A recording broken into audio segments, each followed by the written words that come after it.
Good morning sir. Good morning. मैं जानना चाहती हूँ कि हम सिचुएशन को बिल्कुल ऐसे कैसे देखें कि हमें सिचुएशन से बाहर निकलना है।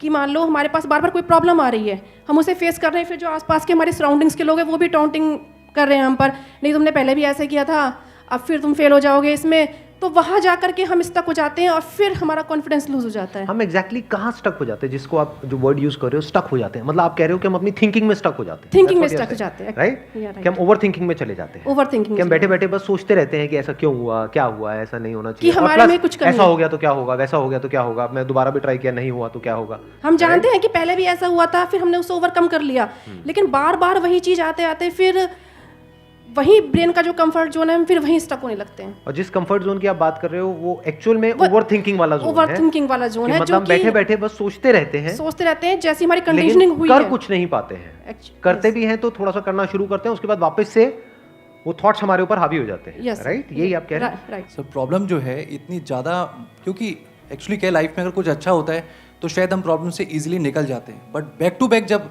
आपको फेलियर्स ही मिल रहे हैं उस टाइम पे भी आपको फिर दिखना ही बंद हो जाता है कि हाँ, निकलने का भी कोई रास्ता है। प्रॉब्लम सबसे बड़ी पता है क्या है? कि सबको यही लगता है कि हमारी प्रॉब्लम सबसे बड़ी है।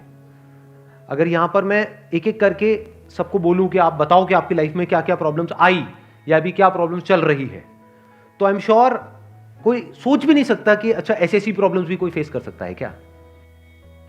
तो इन प्रॉब्लम्स के बावजूद भी कुछ लोग आगे बढ़ पाते हैं, कुछ नहीं बढ़ पाते हैं। That is the big question कि एग्जैक्टली हम स्टक कहां पर होते हैं। क्या हम एक्चुअल में लाइफ में प्रॉब्लम्स में फंसते हैं या उन प्रॉब्लम्स को लेकर के जो हमारी थिंकिंग है वहां फंसते हैं? सबसे पहले ये चीज हमको क्लियर होना चाहिए। तो जो हम कह रहे हैं फंस गए हैं, हम एक्चुअल में प्रॉब्लम्स में नहीं फंसे हैं, क्योंकि प्रॉब्लम्स तो सबकी लाइफ में है। हम एक्चुअल में थिंकिंग में फंस जाते हैं। राइट। ये पॉइंट सुनने में छोटा लग रहा होगा, but it is a very big point two understand in life, जो 99% लोगों को नहीं समझ में आता है। हम क्या समझते हैं कि हम प्रॉब्लम्स में फंस गए हैं, क्योंकि the moment you say that, तो जब तक प्रॉब्लम्स रहेगी तब तक आप फंसे रहोगे। और प्रॉब्लम्स कब तक रहेंगी? लाइफ टाइम, जब तक लाइफ रहेगी। Right. But the moment you से कि मैं प्रॉब्लम्स में नहीं फंसा हूं, प्रॉब्लम्स मतलब लाइफ में नहीं फंसा हूं, मैं लाइफ के बारे में जो मेरी थिंकिंग है उधर मैं फंस गया हूं जाकर के। अब मैं उस थिंकिंग को कैसे चेंज करूं? Right. If you say that, तो वो आपके हाथ में पूरा कंट्रोल है। But if you ask me this question कि मेरी लाइफ की जो प्रॉब्लम्स हैं वो कैसे सॉल्व हो, तो उसका कोई जवाब नहीं है, क्योंकि वो कभी नहीं होगा। आज आपकी एक प्रॉब्लम है, वो सॉल्व हो भी जाएगी, कल कोई और प्रॉब्लम आ जाएगी, परसों कोई और आ जाएगी, फिर कोई और आ जाएगी, फिर कोई और आ जाएगी। Right sir. तो कैसे हम अपनी थिंकिंग को चेंज करें? सिंपल। थिंकिंग चेंज हो गई तो सब चेंज हो जाएगा। सब चेंज हो जाएगा, क्योंकि प्रॉब्लम्स को देखने का नजरिया बदल गया तो प्रॉब्लम बदल गई। एक बंदा जिसकी थिंकिंग नहीं फंसी हुई है, उसको आप चारों तरफ से फंसा दो, वो निकल जाएगा। लेकिन जिसकी थिंकिंग फंसी हुई है, उसको आप जा करके दुनिया जहान के सारे रिसोर्सेज दे दो, पूरा का पूरा खजाना भी दे दो, तब भी वो नहीं निकल पाएगा, तब भी रोएगा बैठ करके कि क्या मेरे को चारों तरफ खजाने से कैद कर दिया। अरे भाई, खजाना है, कैद नहीं है। देखा ना ऐसे लोगों को जिनके पास में सब कुछ है लेकिन रोते रहते हैं। तो सब कुछ मिलना is not a solution.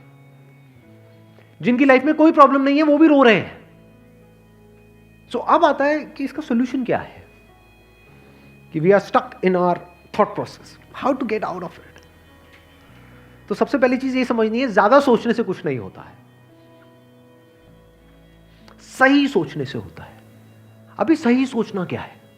What is right thinking? Positively, not positively सोचना। इसको भी ध्यान से समझ लेना। पॉजिटिव सोचना क्या सही सोचना होता है? फॉर एग्जाम्पल, आगे आप जा रहे हो, किसी जंगल में हो और आगे दलदल है और आप पॉजिटिव सोच रहे हो, मेरे साथ में कभी कुछ गलत हो ही नहीं सकता, मैंने ताबीज पहना हुआ है, ये मुझे बचाएगा। बहुत लोग हैं बहुत पॉजिटिव है लाइफ को लेकर के, बट क्या उनकी सोच सही है? अभी सही सोचना क्या है? सर मेरे हिसाब से मतलब इंटेलिजेंसी से सोचना, कि मतलब कुछ ऐसा सोचे कि आगे जाके हमें कोई हानि ना हो, कि एक इंटेलिजेंट माइंड से सोचे। अभी इंटेलिजेंट क्या है और फूलिश क्या है? एक है फूलिश तरीका सोचने का, बेवकूफों की तरह सोचना, एक है इंटेलिजेंस के साथ में सोचना। What is intelligence? जिसको हम इंटेलिजेंस कहते हैं वो इंटेलिजेंस क्या है? साइंस को इंटेलिजेंस कह सकते हैं? नहीं कह सकते। नहीं कह सकते। तो किसको कहोगे? सुपरस्टिशंस को इंटेलिजेंस कहोगे?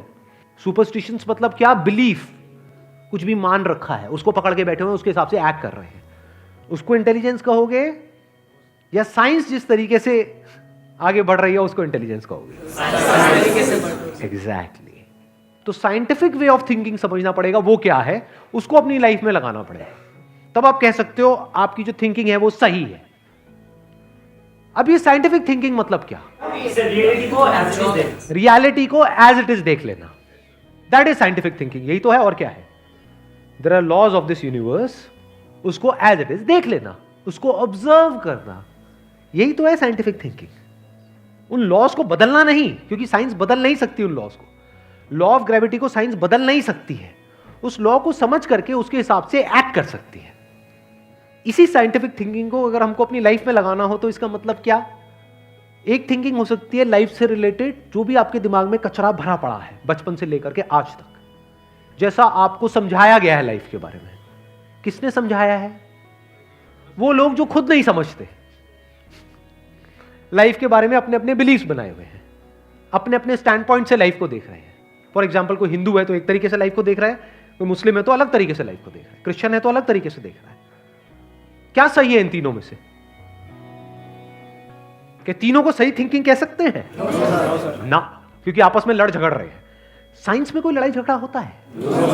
अगर मैं किसी साइंटिफिक फैक्ट के बारे में बात करूंगा, क्या कोई हिंदू, मुस्लिम, क्रिश्चियन आकर के आपस में लड़ सकते हैं? नहीं। तो ये सही थिंकिंग है। एक है जो हमें सही लगता है, एक है जो सही होता है। दोनों में जमीन आसमान का फर्क है। एक है जो आपको सही लगता है, एक है जो सही है। तो साइंटिफिक थिंकिंग का मतलब क्या, अगर इसको हमको लाइफ में लगाना हो तो, यानी लाइफ को आप एज इट इज देखो, ऑब्जर्व करो, फिर उसके बारे में सोचो। This is scientific thinking. और ये जो फंडा जिसकी मैं बात कर रहा हूं, इसको आप लाइफ के किसी भी एस्पेक्ट में लगा सकते हो। इसको बिजनेस में लगा सकते हो, इसको जॉब में लगा सकते हो, इसको रिलेशनशिप में लगा सकते हो, इसको हेल्थ में लगा सकते हो। बिजनेस क्या है अगर रियलिटी को एज इट इज देखना नहीं है तो? अब ये जो आपने कहा कि बिजनेस में सब झूठे भरे पड़े हैं, क्या ये सच है या आपका अपना एक स्टैंड पॉइंट है? अभी इन्होंने बोला कि बिजनेस में सब झूठे भरे पड़े हैं। अभी ऐसे ही यहाँ पे मैं अलग अलग लोगों से अलग अलग बातें पूछूंगा ना, तो सब बड़े कॉन्फिडेंस से बोलेंगे, as if they know it for sure. जैसे मैं पूछूंगा, हाँ भाई यहाँ पे किसी मेल का किसी का ब्रेकअप हुआ होगा, तो सारी लड़कियां ऐसी होती हैं, सब धोखेबाज हैं। ऐसे ही कोई लड़की से पूछूंगा, वो आकर के बोल देगी, सर ये तो मर्द जात तो है ही ऐसी, इससे कुछ हो ही नहीं सकता। क्या ये सच है या आपका अपना एक स्टैंड पॉइंट है, अपना आपका एक बिलीफ है? तो ध्यान से समझ लेना, इसका जो सबसे पहला स्टेप है वो है अंदर जो भी कुछ पड़ा हुआ है आपके, जो भी आपने मान रखा है उसको छोड़ दिया। अब आप हल्के फुल्के हो गए, अब एज इट इज देखा लाइफ को, लाइफ को ऑब्जर्व किया as life, not my life. For example, anger, क्या एंगर आपका है? बट आप एंगर का सोल्यूशन कैसे निकालते हो? मुझे गुस्सा आता है, मुझे गुस्सा नहीं करना है। कभी भी आप एंगर का ऐसे सोल्यूशन निकाल ही नहीं सकते। सिर्फ आपको आता है गुस्सा या सबको आता है? सबको आता है। तो क्या एंगर सिर्फ आपकी प्रॉब्लम है या एंगर एक लाइफ की प्रॉब्लम है? Fear, if you can look at fear, not your fear और माई फियर, फियर, डर है ना, वो डर क्या है? Can you look at it? इसको बोलते हैं साइंटिफिकली चीजों को देखना। रिलेशनशिप, नॉट माई रिलेशनशिप और योर रिलेशनशिप, रिलेशनशिप। तो इस तरह से जब हम चीजों को देखते हैं ना, not from a subjective point of view but from an objective point of view, जैसे एक साइंटिस्ट देखता है, जैसे एक साइंटिस्ट ऑब्जर्व करता है, वहां पे ना खुश हुआ जाता है, ना परेशान हुआ जाता है, ना पॉजिटिव हुआ जाता है, ना नेगेटिव हुआ जाता है। This positive and negative is your stand point, is a subjective point of view. In objective reality, उसमें खुश क्या होना है और दुखी क्या होना है, वहां पर सब कुछ क्लियरली नजर आ रहा होता है। वहां पे कभी भी हमारी थॉट प्रोसेस स्टक नहीं होती है, हम फंस ही नहीं सकते। बिलीफ्स में आप गारंटेड फंसोगे। शॉर्ट टर्म में वो अच्छे लग रहे होते हैं क्योंकि वहां पे कंफर्ट मिलता है। जो भी हमने मान रखा है, अगर उसको पकड़ करके हम बैठे रहें और उसमें गोल गोल घूमते रहें तो बड़ा कंफर्ट मिलता है, लेकिन आगे जाकर के वो हमको फंसा देता है, एंटैंगल्ड कर देता है। बट जो रियलिटी है वो धीरे धीरे धीरे धीरे आपको आजाद करती रहती है, जितना आप रियलिटी को समझ जाते हो उस लेवल तक। यानी कि अगर इसको मैं पूरा समअप करूं, जो भी मैंने अब तक कहा है उसको, ये सेशन शुरू कहाँ से हुआ था? फेलियर से हुआ था कि एक के बाद एक हमने लाइफ में बहुत सारे फेलियर्स फेस करे हैं। तो अब अपने फेलियर्स को ऑब्जर्व मत करो, अपने को बीच में से हटा दो, ऑब्जर्व करो ये जो फेलियर्स हैं ये क्या है। तो you will start seeing the nature of those failures, you will start seeing the causes of those failures. For example मेरी लाइफ है, अगर मेरे को उसको ऑब्जर्व करना है, दो तरीके हो सकते हैं। एक ये, अब मैं अपनी लाइफ में थोड़ा सजा रहा हूँ जिससे कि आप उसको रिलेट कर सको। मैंने पास में कुछ गलतियां करी, बहुत बड़ी बड़ी गलतियां करी, मेजर लॉसेस हुए, तो एक एंगल तो ये हो सकता है मैं ऐसा कैसे कर सकता हूं। दूसरा ये है कि मैं ऑब्जर्व करूं कि एग्जैक्टली वो गलती क्या थी और उसका कॉज क्या था। तो वो दिख जाता है, अच्छा उस टाइम पे वो ग्रीड बहुत ज्यादा हावी हुई पड़ी थी। अच्छा ग्रीड क्यों हावी हुई पड़ी थी, इतना लालच क्यों आया हुआ था कि हाँ ये करना है, ये करना है, ये करना है, ये क्यों आया हुआ था? और ये बचपन से ऐसी कंडीशनिंग हुई पड़ी थी, बचपन से घर में यही सारी बातें सुनी थी, तो इसलिए I was acting out of that information जो मेरे अंदर फीडेड थी, and that was not correct information. वो सारी इंफॉर्मेशन गलत थी, जिसकी वजह से मैंने जल्दी से एक्ट किया, बिना सोचे समझे, बिना सही थिंकिंग के एक्ट कर दिया, उस वजह से जाकर के फंस गया। तो मुझे उस बंदे ने नहीं फंसाया, मैं खुद फंसा अपने लालच की वजह से। तो अब ये क्लियर हो रहा है हम कैसे देखते हैं। तो वंस वी सी दैट, तो अब मैं उससे पूरी तरह से फ्री हो गया, because I understood something which is very basic in life, जिसकी वजह से पूरी की पूरी लाइफ एक अलग ट्रैक पे निकल गई। क्या समझ आया? कि कभी भी ग्रीड से एक्ट नहीं करना है। अब इसको हम समझते हैं, कैसे समझते हैं? मॉरल साइंस की बुक से। वो सब बकवास है, ये लालच नहीं होना चाहिए, सबके अंदर लालच भरा पड़ा है, बट लालच हमको कैसे फंसाता है, इसको ऑब्जर्व किया अपनी गलतियों के बेस पर, और फिर समझ आया अच्छा ये होता है। लालच से ग्रोथ नहीं होती है।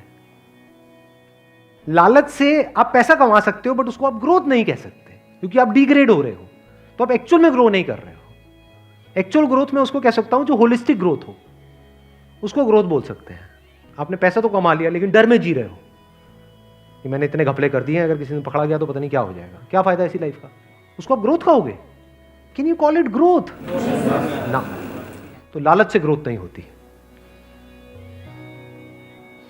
तो ये चीजें समझना बारीकी से, स्टेप बाय स्टेप, तो आप गलतियों का पूरा नेचर समझ सकते हो। The nature of mistakes, the kinds of mistakes, the types of mistakes, और उनके कॉजेस क्या होते हैं। और जैसे ही हमको ये सब समझ आ जाता है और साफ दिखने लग जाता है, तो वो गलतियां होनी हमसे बंद हो जाती हैं। और जितनी भी गलतियां हो सकती हैं, उन सबके अगर नेचर समझ आ जाते हैं, तो गलतियां होने की पॉसिबिलिटी फ्यूचर में ऑलमोस्ट खत्म हो जाती है। प्लस जब समझ आ गई है उसकी रियलिटी, तो वहां पे ओवर थिंकिंग के लिए जगह नहीं होती है, आप थिंकिंग में स्टक नहीं होते हैं। Wish you all the very best. Thank you so much for coming.